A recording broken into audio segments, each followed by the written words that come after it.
on the topic, the future of learning and development, digital transformation. And for this, I would like to invite on stage 𝗕𝗲𝗏, who is Senior Vice President Human Resources and Head Organizational Capability and Development at Kotak Life. Giving a brief introduction, Mark is a skilled and well-rounded organizational behavior, organizational development and human resources practitioner with experience across management, consulting and line roles. His professional experience revolves around diagnosing, developing and executing organization strategies aligned to business objectives. With this, please welcome Mr. Mark with a huge round of applause. Everyone, I know we've reached the fag end of the day, and while we've been speaking a lot about learning and we've been speaking a lot about development and the fact that these are great times to be into the function, I'm going to take a little bit of a divergent route here in talking about how this entire function that we're saying is an interesting space to be in is drastically changing as we speak right now. And there are changes that are happening by the minute, impacting not just learning and development per se, but also its relationship to business strategy. Because at the end of the day, L&D in itself is incomplete if it's not aligned to what the business wants and how it therefore meets what the business wants. And while we're on that, we're going to be talking about how this connective tissue between business and L&D is increasingly being strengthened by what we call as the entire digital revolution that we are seeing happen over the last couple of years. And with that, I'd like to talk about the entire digital transformation of this space and about the implications it holds for all of us as practitioners in this space. A quick line here to talk about how the pressure is constantly increasing on HR and on L&D. The world as we know it is no more what we know it as in the way we know it today. And never before has learning ever been embedded as much in business strategy than it is today. So on the one hand, we have technology constantly changing across the world by the nanosecond. On the other, we have customer cohorts that are increasingly getting diversified and super specialized.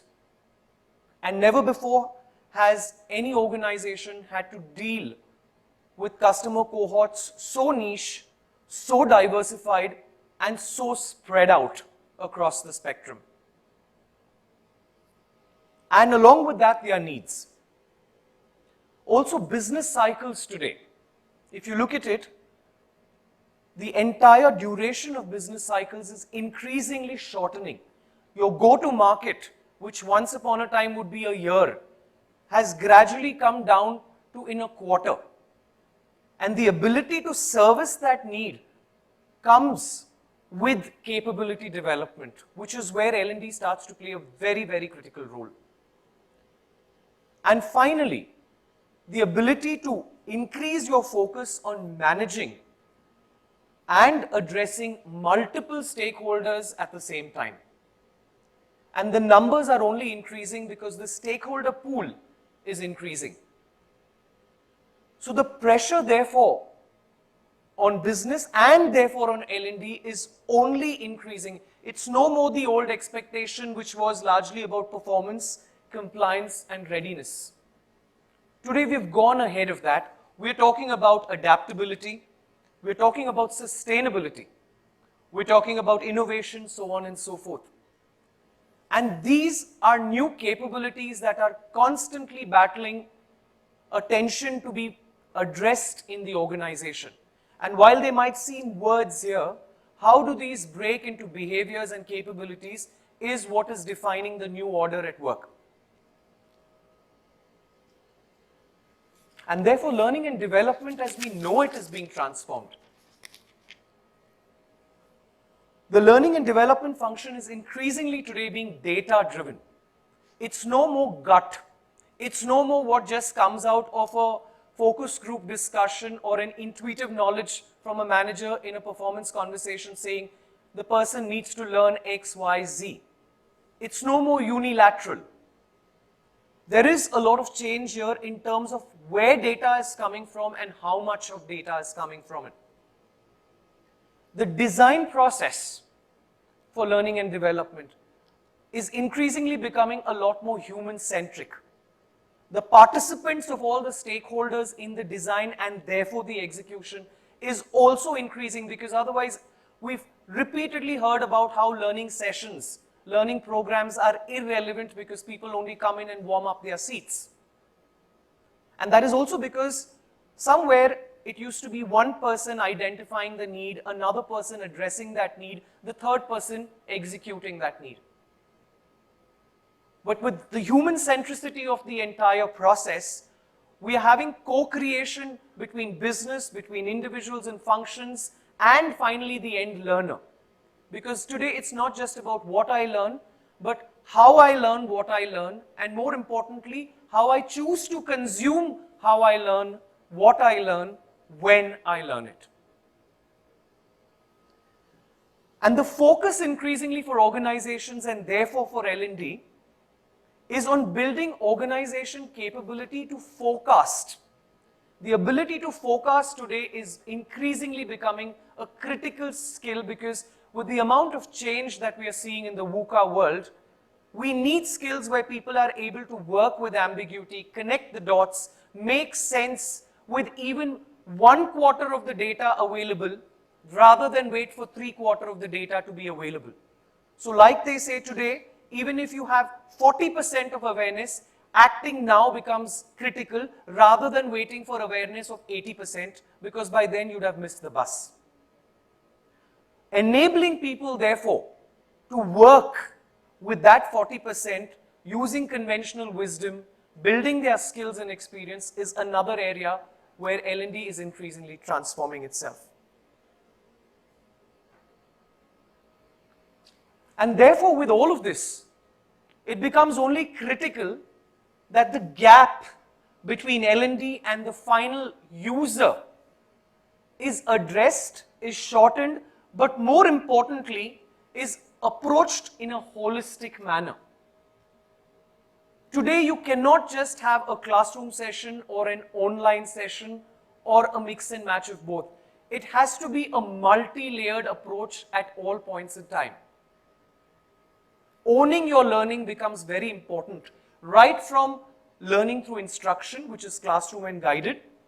Learning with others today is increasingly becoming very, very important. Like Gauri and people before her increasingly spoke about how social learning today is the aspect of learning that determines how successful people are in their learning and how successfully organizations end up embedding a learning culture.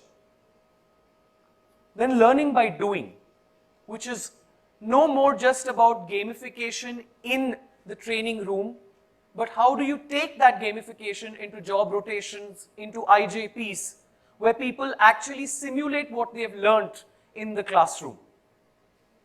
And then finally, learning on your own, which is reflection-based. Learning on your own is no more today just considered about giving micro tabs or allowing people access to a Coursera or a LinkedIn, but creating spaces for reflection so that opinion today is no more manufactured opinion, but a point of view. Because increasingly we are seeing organizations battle with the need to create people and capabilities that address creativity and innovation. And if everyone's thinking alike, clearly no one's thinking. And that is the challenge everyone's facing, because all of us today are dealing with what's called as manufactured opinion. I hear from someone, I pick up from someone else, so all of it is brought together and curated and then passed on as a thought. But it isn't really a point of view that comes from reflection, which is where is the nucleus of actual learning if one is looking at sustainability. And why is all of this important? Because this means, at the end of the day, that when we start dealing with all of these realities, we have to search for mediums, we have to search for modus operandis that actually end up meeting these requirements. And that's where the entire digital transformation piece starts to come alive. Today, the entire digital transformation journey that learning and development is undertaking is no more like what it used to be in the past, where learning and development as a function curated data, made information out of it into training programs, and they executed it into organizations. Increasingly today, people are saying that they want to be a part of the design. They need to understand how this actually applies to what it is that they're doing. And they need it now. Enabling all of that becomes a very critical function for the entire L&D fraternity. It also means giving people access to tools and resources in a way that they are comfortable using. We're talking about diversity. And everyone doesn't learn in the same way. We have kinesthetic learners, we have visual learners, we have oral learners. Are our learning and development programs addressing that? We have left brain and right brain oriented learners. We have dyslexics. How much of all of that is being addressed as part of the learning journeys? Very few at all. And there, increasingly with diversity being the center, the cornerstone of organizations, embedding diversity through learning journeys, using digital also becomes a very, very critical aspect of functioning.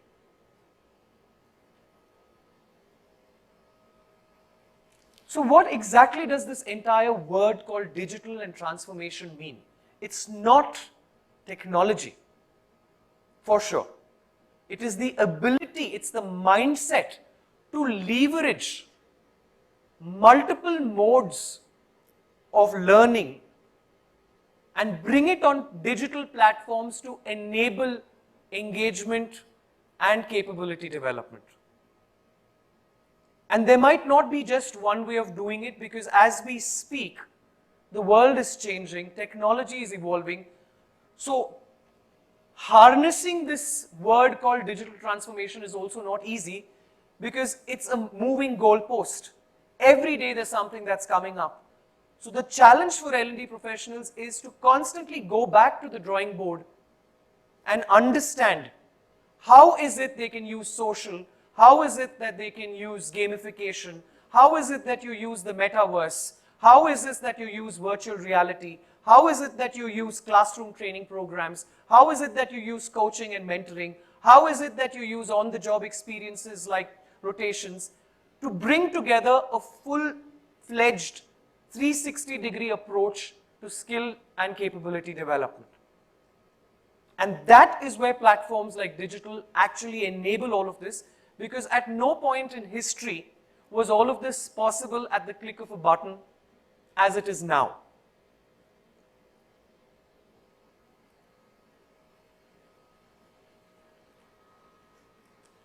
And this has changed the entire pedagogical approach to learning.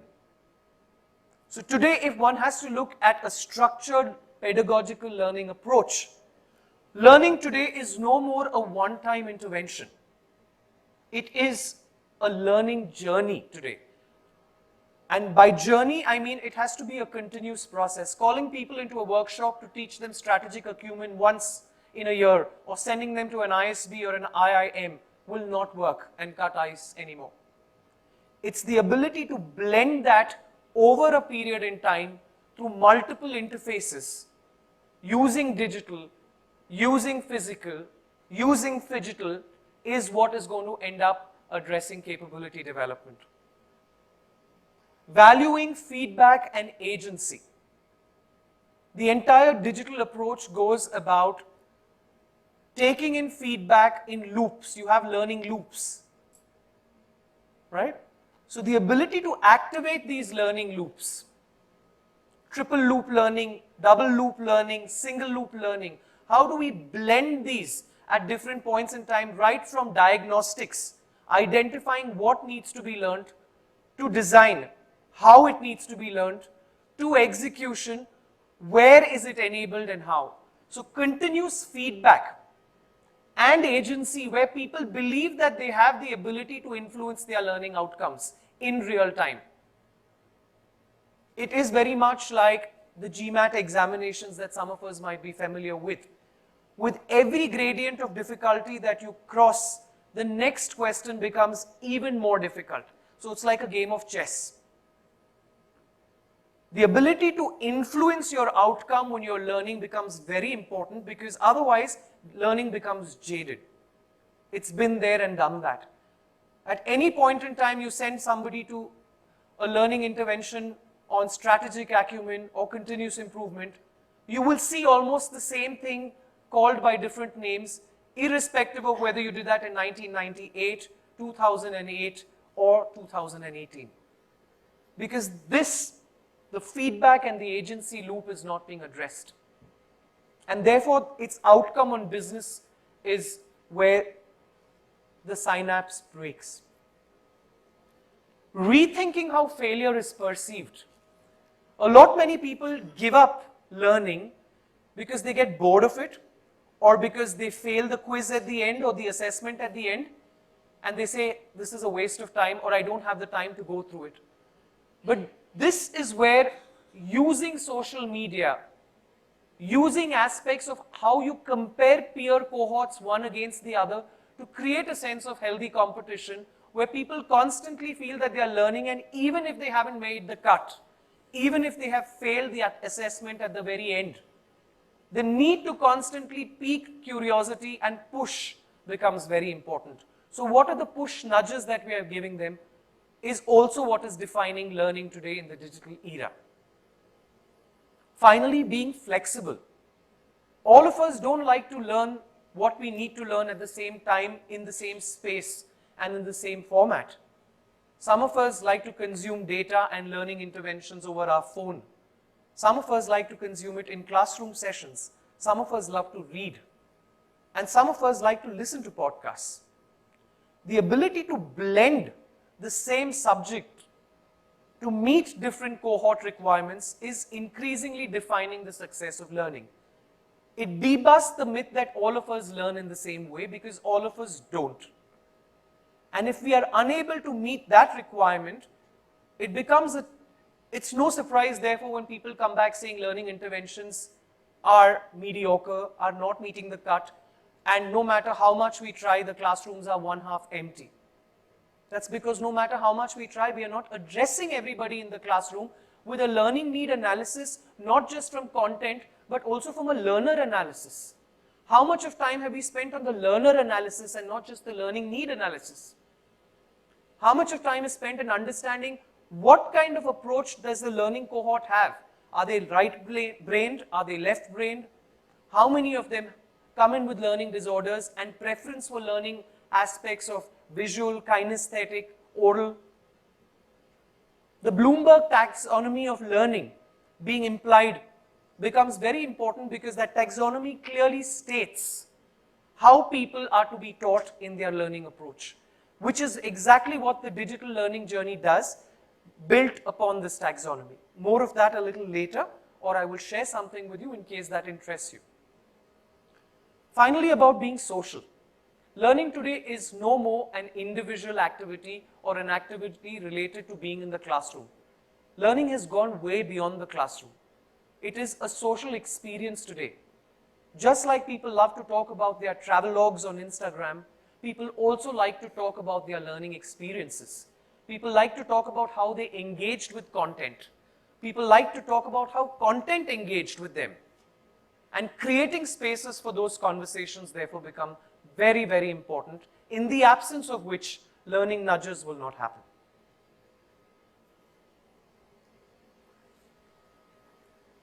The entire ecosystem for learning therefore is changing, and changing by the minute. The digital ecosystem today is about bringing people with technology, content, and data for continuous improvement. So continuously, it's not a one-time effort, which is why today being in this function is not something that one can take without some amount of stress, because there's so much changing, and if that change is not replicated into one's ecosystem, it has implications on capability and therefore business strategy. Never before was the CEO more dependent on the learning head than he is now, because this is where the learning engine actually gets activated. And therefore the ability of the learning and development fraternity to constantly juxtapose people, technology, content, data for shaping it into meaningful outcomes and creating interventions out of them become very critical.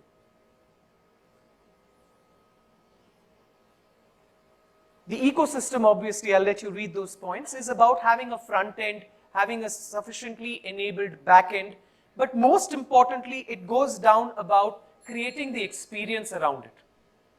Because while a lot of organizations have strong LMSs, a lot of them have strong content, what has been missed is the experience of learning, which is where I go back to that slide. Because if these criterion sets are not met, no matter how strong your LMS, no matter how beautiful your content, there will always be a struggle to take learning home where it rightly belongs. Bringing it all together, a digital learning strategy is the beginning for a digital transformation. It's not the type of learning, it's the way you learn that matters today, and having a strategy around it becomes very important. Using agile and proof of concept increasingly today has taken center stage, because it's not just the manager who decides, it's the manager, it's the individual, it's the ecosystem, and it's the aspiration of where the person wants to go. Maybe even future managers of the individual sit down to discuss how it is that learning needs to be curated and shaped. And finally, the governance of that ecosystem. Strong regulatory governances within the organization to see that things are working as per their definition.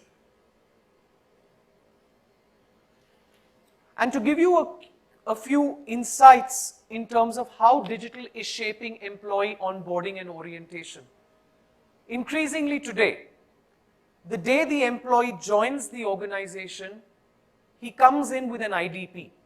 Because from the time the offer has been released till the time he joins on board, there are matches happening between the skills that the role requires of him or her and the skills that he or she bring to the table, and the constant calibration of the delta between the two through gamification, through online learning, through modules that require quizzes, assimilation, reflection, which then collect together into throwing up a trend analysis of where the individual stands and where is it that they require to be trained, so that when they join the organization, they are able to run with a development plan and not wait for another 1 year to be told in the appraisal cycle what they are good at and how are they to enable whatever it is that requires them to work on what they need to be good at.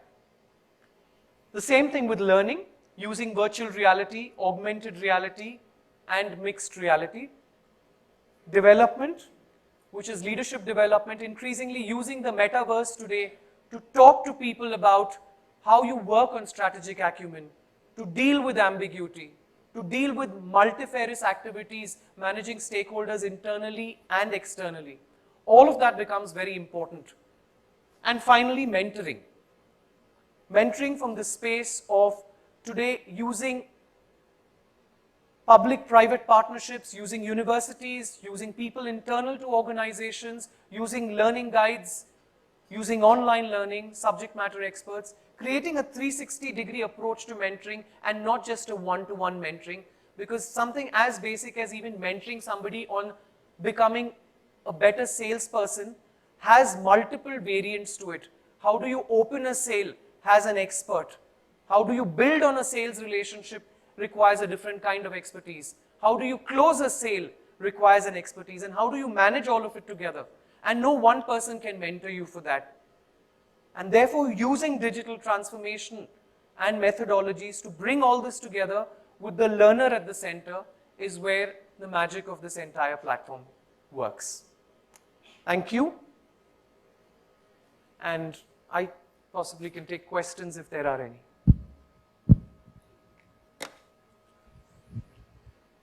Great. Thanks a lot, sir, for your time and the session.